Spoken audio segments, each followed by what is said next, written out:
I'm standing in my kitchen, holding my phone with both hands like it might slip through my fingers. My daughter Claire's voice comes through the speaker, calm and rehearsed. "Mom, I think it's better if you don't come to the wedding." I laugh nervously, waiting for the punchline. "Doesn't come." She continues. "There's a live stream link. That should be enough." My heart does this strange flutter like missing a step on stairs. I ask if she's joking. She sighs, annoyed. "Please don't make this about you." In the background, I hear another woman laugh softly. The sound is familiar, sharp. I realize Claire isn't alone. My daughter, my only child, just uninvited me from her wedding. And someone else is there, listening. I ask her why. My voice cracks on that single word. She doesn't answer directly. Instead, she repeats that the wedding is small and carefully curated. Her tone sounds different, stiff, like she's reading from a script someone handed her. When I start crying, she goes quiet. The silence stretches between us like glass about to break. Then she says the words that cut deepest. "You'll understand someday, Mom." The call ends before I can respond. I stare at my phone screen, watching her name disappear. My hands shake. I replay her words in my head, searching for warmth, for hesitation, for anything that sounds like my daughter. Nothing. She never said she wanted this. She never said it was her choice. I can't stop thinking about that laugh in the background. I replay the call in my mind over and over until I recognize it. Victoria. Her future mother-in-law. The same woman who spent the past 2 years correcting me at every turn, sidelining me with polite smiles, reminding me how things are done properly. I remember the engagement party where she introduced herself to guests as the mother of the bride. I laughed it off then. Now the exclusion makes perfect sense. This wasn't a sudden decision. This wasn't about space or logistics. Victoria has been working toward this moment since the day Claire announced her engagement. And somehow, she convinced my daughter to go along with it. I realize this didn't start today. The flashbacks hit me fast, one after another.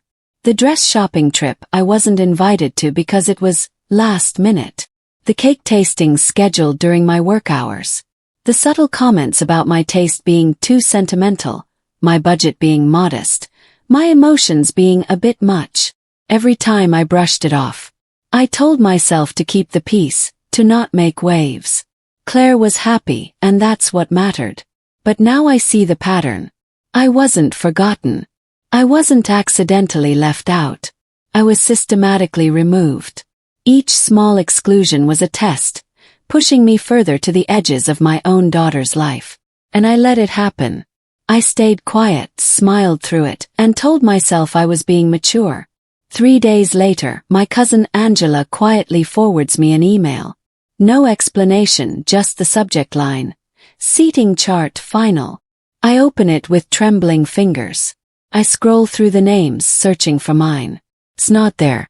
Neither is my brother's. My aunt's name is missing too. In fact, no one from my side of the family made the list. Meanwhile, Victoria's friends fill the front 3 rows. Her book club, her tennis partners, her colleagues, all of them seated prominently, while my family doesn't exist. I zoom in on the document, looking for a mistake, a second page, an oversight. There's nothing. This wasn't an accident. This was planned. Carefully. Deliberately. My daughter approved this chart. She saw my absence and said nothing. I ask Claire to meet me for coffee. She agrees reluctantly. When she walks in, she won't look at me. Her eyes stay fixed on her phone, her coffee cup, the wall behind me. I ask her to tell me, out loud, that she doesn't want me at her wedding. She opens her mouth, then closes it. Her phone buzzes. She flinches like it burned her. "It's just easier this way," she whispers. Easier for who, I want to ask. But I already know. Easier for Victoria. Easier for her fiancé, Blake. Easier for everyone except me. I watch my daughter sitting across from me, and I barely recognize her. The girl who used to tell me everything is gone. In her place is someone scared, someone small. Fear, not cruelty, is driving her. I think about Blake, Claire's fiancé. In 2 years, I've never heard him defend my daughter. Not once. When Victoria criticizes Claire's choices, he stays silent. When she overrides their wedding plans, he nods along. He hides behind words like logistics and stress, while his mother controls everything. First I thought he was just quiet. Now I realize his silence is a weapon. He lets his mother do the dirty work while he keeps his hands clean. And Claire is caught in the middle, trying to please everyone, losing herself in the process. I wonder if she sees it. I wonder if she knows that a man who won't stand up for her now never will. Money is involved too, I'm sure. Victoria holds the purse strings. An automated email arrives in my inbox. The subject line reads, "Wedding live stream details." There's no personal note. No explanation. No apology. Just a link, a start time, and instructions on how to access the stream. At the bottom, under the guest list, my name appears in a separate section labeled Virtual Attendees. Virtual. Like I'm not real. Like I'm optional. Feel erased. I've changed my daughter's diapers, stayed up through her nightmares, paid for her education, celebrated every milestone. And now I'm reduced to a name on a screen, watching from the outside while strangers fill the seats that should be mine. I close the email and sit in the dark, feeling something inside me shift. Grief turns to clarity. I'm scrolling through my files when I find something. An old invoice marked paid in full. It's for the venue deposit, dated 3 years ago when Claire was just dreaming about her future wedding. My bank account. My signature. $5,000 I gave her the day after she got engaged. No questions asked. Start your dream fund, I told her. She cried and hugged me. Now that same venue is where I'm being excluded from. They're using my money to erase me. I stare at the receipt, reading it again and again. The betrayal goes deeper than I thought. They didn't just exclude me. They built their perfect day on my contribution, then told me I wasn't good enough to attend it. I don't call Claire. I don't text. For the first time in weeks, I sit with the pain instead of running from it. I let it wash over me until it hardens into something solid, something I can hold on to. Clarity. I realize I've been shrinking myself for years, making myself smaller and quieter, just to stay included in my daughter's life. And it still wasn't enough. Nothing I did was ever going to be enough for Victoria. I think about all the times I apologized for things that weren't my fault. All the times I accepted blame to keep the peace. All the times I let myself be disrespected because I was afraid of losing Claire. But I lost her anyway. Silence, I realize, gives me power. Victoria finally calls me. Her voice drips with false sweetness, the kind that makes your skin crawl. She warns me not to cause a scene at the wedding. I almost laugh. I'm not invited, but she's worried about me causing a scene. Then she says it. You should be grateful you're included at all. Grateful. The word hangs in the air like poison. She reminds me that modern weddings aren't about parents anymore, that it's the couple's day. Every word is designed to make me feel small, unreasonable, demanding. She talks to me like I'm a child who needs to be managed. When she finally stops talking, I don't respond. The silence stretches. She says my name, uncertain now. Hang up. She thinks I'm powerless. She's wrong. That night I go through my records. All of them. I'm meticulous by nature, something my ex-husband used to tease me about. Every receipt, every transaction, every payment I've made over the past 2 years is documented and filed. Victoria and Blake have no idea, but I've been handling more than just that initial venue deposit. Claire asked me to help with payments quietly because it's easier to keep track this way. The florist, the photographer, the catering deposit. I paid them all directly in installments at Claire's request. Every single final payment still requires my approval. They forgot that. They thought control belonged to whoever shouted loudest. They were wrong. Control was always an illusion, and I'm the one holding the strings. It's the morning of the wedding. I wake up early before sunrise. I don't cry. I've already done that. Instead, I get dressed carefully. Not for them but for myself. I choose my favorite blue dress, The one Claire always said made my eyes look bright. Fix my hair. I even put on the necklace she gave me for Mother's Day 5 years ago. Then I sit at my kitchen table with my laptop and a cup of coffee. The live stream link sits in my email, unopened. I glance at it once, then close the tab. I'm not watching. I'm not going to be reduced to a spectator in my daughter's life. Instead, I open a different window. Choose action. At exactly 10 in the morning, the time when guests are being seated, I send one email. It's calm, factual, without a trace of anger. The subject line reads, Payment withdrawal wedding services.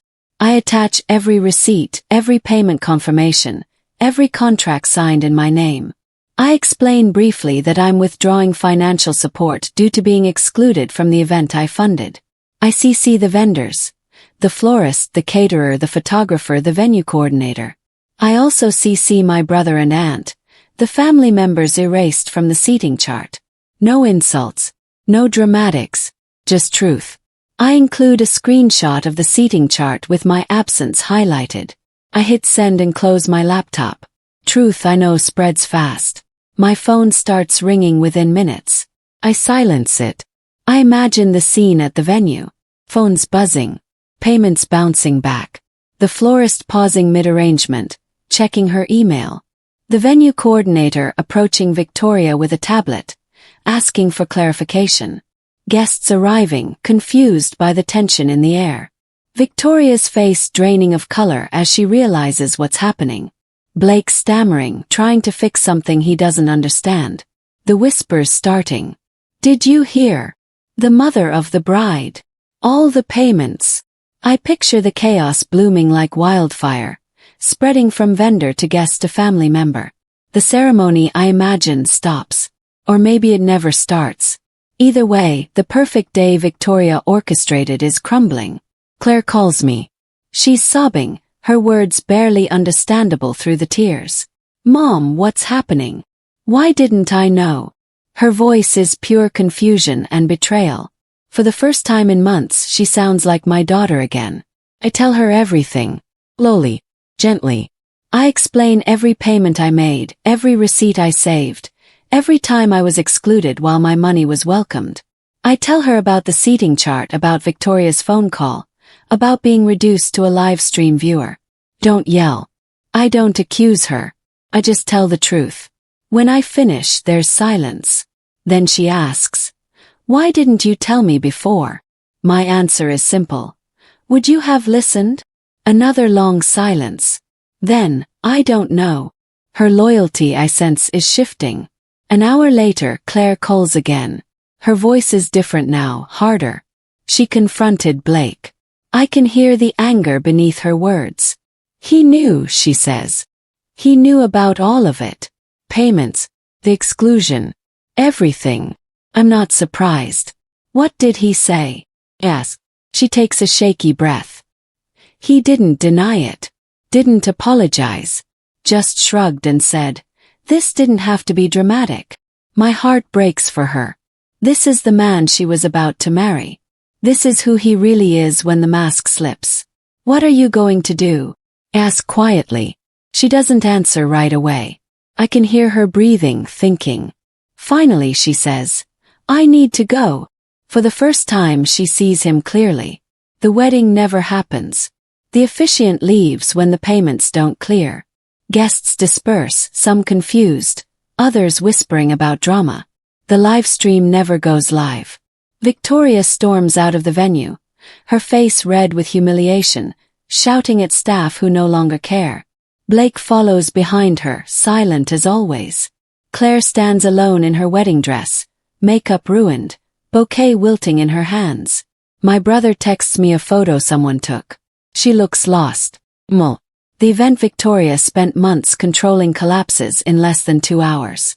No amount of planning or manipulation could survive the simple truth. You can't build something beautiful on a foundation of cruelty. Control, when it's taken by force, never lasts. Collapses publicly, loudly, completely.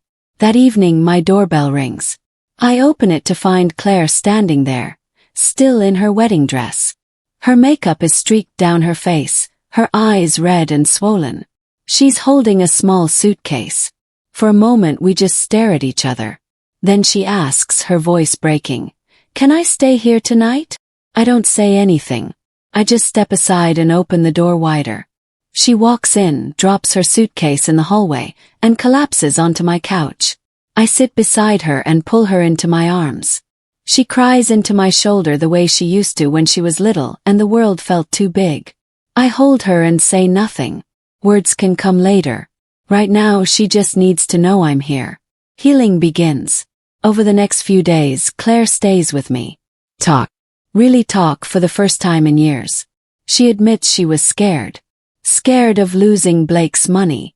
Scared of disappointing Victoria. Scared of starting over. She thought sacrificing me was the price of stability, of security, of fitting into a life that looked perfect from the outside. "I thought if I just made everyone else happy, I'd be happy too," she whispers one night. I hold her hand. "And were you?" Yes. She shakes her head. "No. I was miserable." She tells me Blake never asked what she wanted. Victoria planned everything. She felt like a prop in someone else's show. She chooses herself now, finally. It's terrifying and freeing all at once. The engagement ends officially a week later. Blake doesn't fight it. He doesn't even seem surprised. Victoria, on the other hand, sends a flood of angry messages. She calls Claire ungrateful, accuses her of being manipulated by me, threatens to demand the return of gifts. Claire blocks her number. Blake makes one half-hearted attempt to talk things through, but Claire sees it for what it is: damage control. His mother's influence evaporates the moment she loses access to Claire. Without control, Victoria is just another person shouting into the void. The fallout is quiet. Some of Blake's family try to spread their version of events, but nobody who matters listens. The truth is already out there. Freedom, Claire discovers, is quiet. It doesn't announce itself. Just is. 6 months pass. Claire moves into her own apartment, starts therapy, reconnects with old friends. She's different now, softer but stronger. One evening she comes over for dinner. After we eat, she says, "I want to get married someday. But differently." I nod. "To someone different," I add. She smiles. "Yeah. To someone different." She tells me she wants something small when that day comes. Personal. Joyful. No power plays. No manipulation. Just people who love her really love her, not what she represents or what she can give them. "And Mom," she says, her voice careful, "when that happens, will you walk me down the aisle?" My throat tightens. I nod, unable to speak. She reaches across the table and squeezes my hand. "Thank you for not letting them erase us." 2 years later, Claire does get married. Not to Blake, but to someone named Adrian, a teacher she met at a bookstore. The wedding is in my backyard. Under string lights and paper lanterns, Claire hung herself. There are 20 people there. My brother, my aunt, Claire's best friends, Adrian's family, people who actually care. No seating chart, no dress code, no live stream. When it's time, I walk beside Claire down a path lined with wildflowers.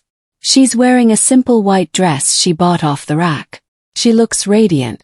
Halfway down the aisle, she whispers, "Thank you for not letting them erase us." The weight I've carried for 2 years lifts. This moment, this simple, beautiful moment, is everything the other wedding wasn't. It's real. It's ours. We hear through the grapevine that Victoria still tells her version of events. She claims Claire was brainwashed. That I sabotaged the wedding out of jealousy. That Blake dodged a bullet. No one listens. Without an audience, her words hold no power. Blake married someone else, another young woman with stars in her eyes and no idea what she's walking into. I feel a pang of sympathy for her. Claire just shrugs when she hears. "That's not my life anymore," she says. And she's right. Victoria's influence, once so massive and suffocating, fades into background noise. Justice doesn't shout. It doesn't demand attention. Simply fades. The people who tried to erase me are now irrelevant. Not because I destroyed them, but because I stopped giving them power. Looking back, I realized the live stream was never about including me.